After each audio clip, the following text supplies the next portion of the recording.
everybody, welcome. If you're new here, welcome back. If you're a regular subscriber, I just wanted to go over a few things that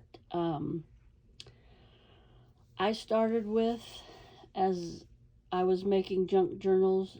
Now there's thousands and thousands and thousands of videos out there on how to make junk journals, on things that you can use. These are just a few basics that I thought I would include, and these are not anything you have to have, but these are things like I started out with. And the first thing I'm going to show you is these windowed envelopes, and just regular envelopes. We got some junk mail in this, and this is from my daughter's graduation announcements. I thought they would make this a little oval. That's a window. I thought that would make a really neat, something different than the squared ones. And index cards. Now these are the cheapies, were from Dollar Tree, but that's okay. You can still use those. You can still back them up with a piece of chipboard. And what I mean by chipboard is like the back of this.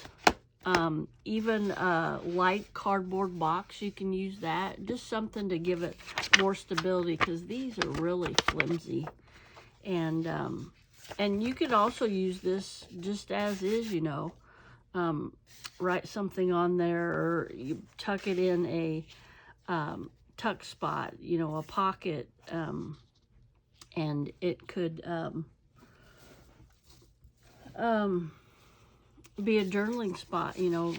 People write stuff on there, and these are good to have. I'm fortunate to have the job I do, and there's quite a few offices where I work, and they throw stuff like this away. Now there's several sheets of paper left, but I guess it was getting low and they just threw it away. So, and I don't, like I said before, I don't dig through the garbage to get anything, but if it's laying on top, I'll get it.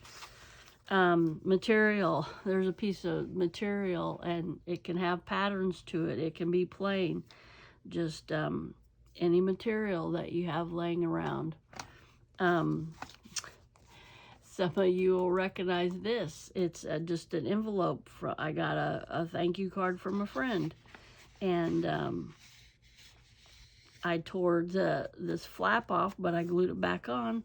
So this can be a tuck spot in a journal. You could either paper clip it on your page, you know, put this in it, put, well, that's a little big, but anything you can tuck in there. And like I said, I'm not going to go into depth of how you can use these in a journal, but I think as I go along, I'll get some stuff going. Sorry. And but this is just an old envelope, and this is just a pad. They were going to throw away a pad of paper, and the paper's pretty thick on here. So they're always getting stuff from nursing homes and different medical facilities. Always use paper, and these are just little scrap pieces of paper. Save your scraps. This is almost a half a sheet of paper. It's more than a half a sheet of paper, but I might even tea-dye these later down the road. I'll show you some tea-dye paper here in a second. Some people may think it's time-consuming, which it is, but to me, tea dyeing is fun. You put your tea bags, I use like 25 to 30 tea bags, and get that boiling, and let it boil for, I don't know, a minute or so, and then I pour that water out with the tea bags into one of those big foil pans, a turkey roaster from Dollar Tree, and then of course you let that cool. So yeah, this is how I tea dye. It's just 25 to 30 tea bags, put it in a pot, boil it, let it cool. Then I pour it in one of those big turkey roasters, the foil turkey roasters from Dollar Tree, and then I'd put my paper in there, and I'd do it for like 24 hours. Overnight or 24 hours. It all depends on the intensity you want. And then the lady that I've got the idea from, she lays her papers out on like a dining room table or a floor. Well, I don't have that much room in my place, so I watched another video on you can bake your paper, and you just put it on a low temperature. I can't remember how low. I think it's 200 for 5 minutes. And this, you can see the dots on it. I got one of those cheap foil cookie sheets from Dollar Tree and put that on there. So that came out, those dots. And I think that's kind of neat. It adds to the character. This was an old tablet I had with a horse picture on it. But yeah, you put them on that baking sheet 5 minutes, and then you turn it over and bake them another 5 minutes. So just different pages I have here. That's just a sheet of paper. This book pages I tea-dyed. That's a book page out of a book page. That's out of a book. These are the coloring pages you can get from Dollar Tree. I think those look really neat. Oh, here's a little cute bunny. I thought that was cute. Yeah, those coloring pages you get from Dollar Tree. Tea-dyed those on the back. They're plain. So yeah, there's a few examples of tea-dye. And this is a tablet I got from Dollar Tree. Yeah, so it's tedious work, and you could keep like the tea for like about 3 days, but after 3 days it gets kind of stagnant and everything. So yeah, it kind of fades. That says love. I don't know if you can see that on there. It used to say love. It kind of fades that stuff, but also a neat thing I found out about tea dyeing. Well, it's actually not tea dyeing. It's this food coloring I got, and I got it when I was decorating cakes. And it's a spray. It's like a spray paint, but it's a food coloring you spray on your cakes, and that works really good on paper. I don't have an example right now. Yes, I do. I see it right here. I just kind of touched on it. And, oh, here's the, yeah, I use black tea. That's just the paper on the tea bag. And this is the tea bag itself. You can do some really neat things with that. Let's see this tag here. See, it makes it look old. And that's just the tea bag itself. And then I tea dyed some doilies. And this is some computer paper. And here's I just sprayed it with that food coloring dye. I believe it's from Wilton, the cake company. And I'm like, wow, I wish I had more than purple, but I just had purple. So I thought that was really neat, just to give it a different color. And here's that paper I was telling you about. And some more tea-dyed stuff. And here's some, I don't know what kind of dye she used, but my friend in Florida sent me some music paper. I don't know, I can't find music paper, and that's neat to use in a journal. So yeah, just some neat tea dye things. Yeah, this is a tag from clothing. Can you all see that? Yeah. I'll put this stuff aside now. I've told you about that. So yeah, a tag from clothing. You can cover it, and that's a neat little tag. And this, a hole punch. This is a cheap one. It kind of catches, but you can get these, you know, I think you can get them at the Dollar Tree, if not Walmart, your other tree, like a discount store. I saved the postage off of a stamp. Yeah, a postage stamp off a letter. It still has it sticky, you know, you can't reuse it. I see it's peeling up a little bit, so I might use some glue on that and just use that. These are name cards from my daughter's graduation, and she graduated 3 years ago, soon be 4 years ago. Yeah, it's 3 years ago, I'm sorry. And so she was going to throw these away, and I'm like, wait a minute. You know, it's a little bit thicker than paper, and so either I'm going to cover that up, cover her name and the date. Too bad the date was on there because this really neat silver thing around there. But I'll show you what I did to this one. I just covered her name and the year up, and look, I just took this on each corner and made it look like a ticket. So I'm going to write on there something. So that's really neat. And glues. There's a million glues out there, but try not to get the glues that are water-based. I mean, there's a lot that's water-based out there, but if you're gluing paper on paper, it's going to wrinkle your paper. And sometimes you want like a wrinkly look, but sometimes you don't. Sorry about my thumb. I had a little hangnail incident, but this is the glue that I always use. And you can get this at Dollar Tree in the little bottles. Let's see if I have. I believe this is a little bottle you can get at Dollar Tree. It used to be $1, now it's $1.25. But I got this at Walmart because this is a 3 ounce and this is a 16 ounce because I use quite a bit of it. I'm sorry about the shadows and everything. So yeah, a little bottle, and this lasts quite a bit. But now that I'm really into junk journaling, I think this was on sale at Walmart maybe. And I don't use this, I mean, I use this big bottle, but I got these little bottles off of Amazon. And the lid just comes off. And this is a precision tip that gives you just a little straight line of glue. And I just refill with this big one. So this is my go-to glue.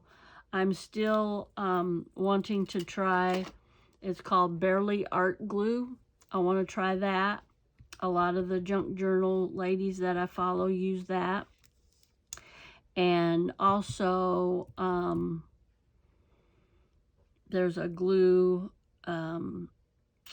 glitter glue, but it's not for glitter. It's, I don't know, it's a real strong, this says ultra strong, dries clear, non-toxic, resistant,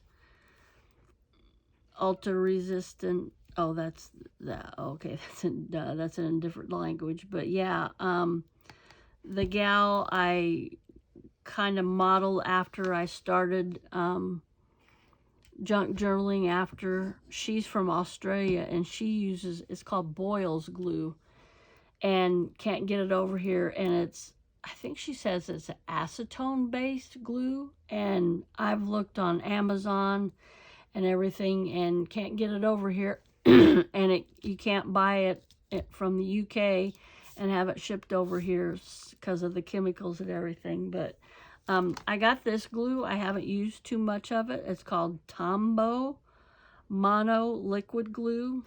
It says agua on it. But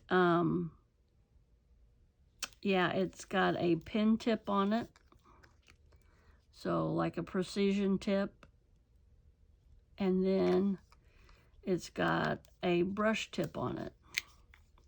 And I've used this sporadically. You kind of have to press down and then like you're brushing it on. But I've seen another one of my gals that I follow, another junk journal lady, use this one. It's your preference. And I do use, this is from Dollar Tree, glue stick every once in a while, but this is washable and acid free. You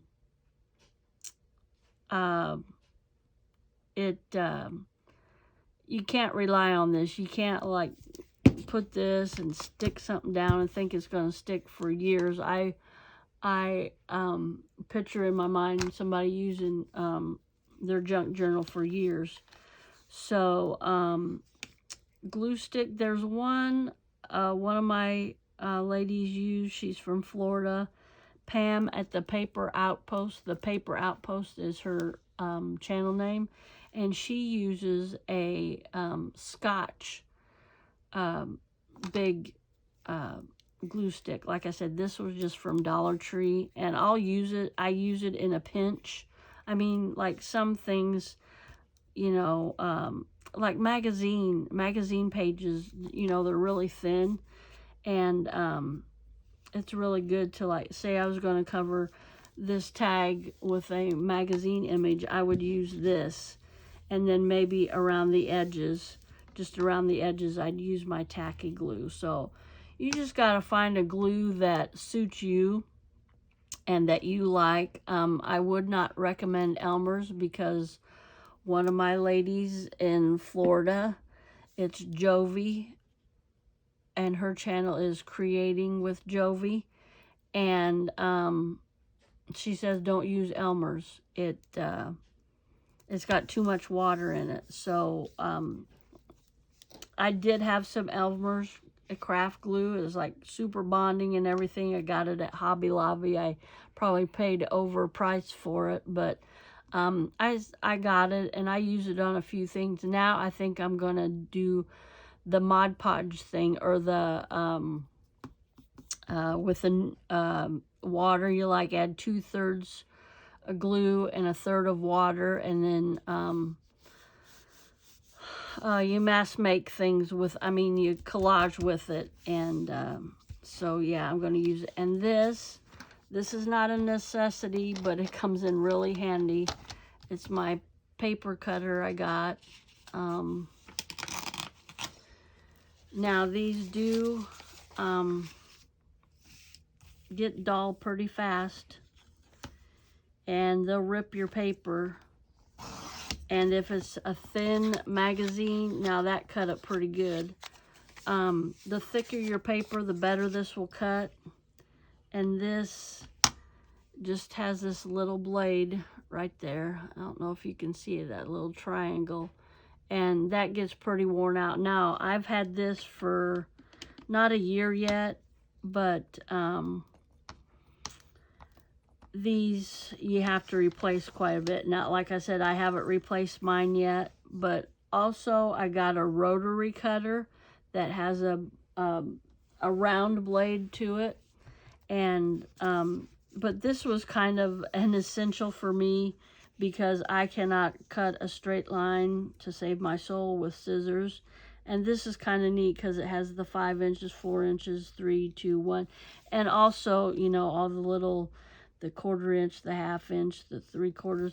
You can get bigger ones too, but I thought for me just starting out, this would be okay. And also, some of the ladies say that the guillotine cutters are the best. And I got a couple of those, and they're older, but I don't like those. Well, one's a photo cutter to cut your photos, and it works good, like I said, with thicker paper, but like a thin, even this, a thin paper, I don't think it works very good. And a couple other things I splurged on. This is a Cornerrounder. It rounds your corners. Yeah, if you get it in there right. Oh boy. There we go. And then it has 3 different sizes. I don't know if you can see it. It's small, medium, and large. So that's the small. And there's the medium. Gosh, I'm batting 1,000 today, aren't I? Can't even get... And it shows... It has these little guides in here that line your paper. There's a medium. And then the large. And that's just kind of neat to round your corners. Just kind of finishes it off. So that was a splurge. I had one and it was just one size, and it just a little thing, but I seen a lady using this, and yeah, it has a thing on the bottom you empty your paper out of, so that's kind of neat. There's a lot of stuff I splurged on. And buttons, I got these at Dollar Tree for $1 when it was still dollars, $1.25 now, but shoot, for that many buttons, that's still a good price. You can use these for embellishments. You can use them for closures. That's not a must, but it's kind of neat to have them to just to embellish things with. A ruler is a must. I don't measure a lot of things, but you can put this down, and if you like the torn look, like that. And also another one I'll show you, I made this. There's all kinds of rulers out there that you can buy to do this, but if I'm from the school of make do, if I got it and I can make something out of it, I will. So this I made out of, I don't know where I even got this. It has Steve's name on it. I don't even know. I used to go to school with a Steve, but anyway, this is a pretty hard plastic. But my lady Natasha from Australia, her channel is Treasure Books. She makes junk journals. She loves paper, and she showed me how to make one of these, and I'm like, oh, I could do that. So she had a video, so I had I don't know how I remember I think I hit it on concrete and made these. Anyway, you'll see what I'm getting at here. To tear your paper to make it look like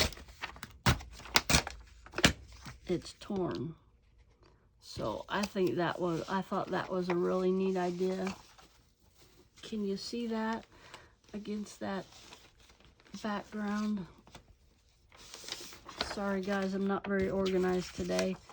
But yeah, that's the untoward side, and then that, and like I said, you can buy these rulers, but I'm like, I'm not spending, I don't know how much it was, but I'm kind of frugal, and I don't like to spend. I was like, well, if I can make that. So I was really pleased with how that turned out.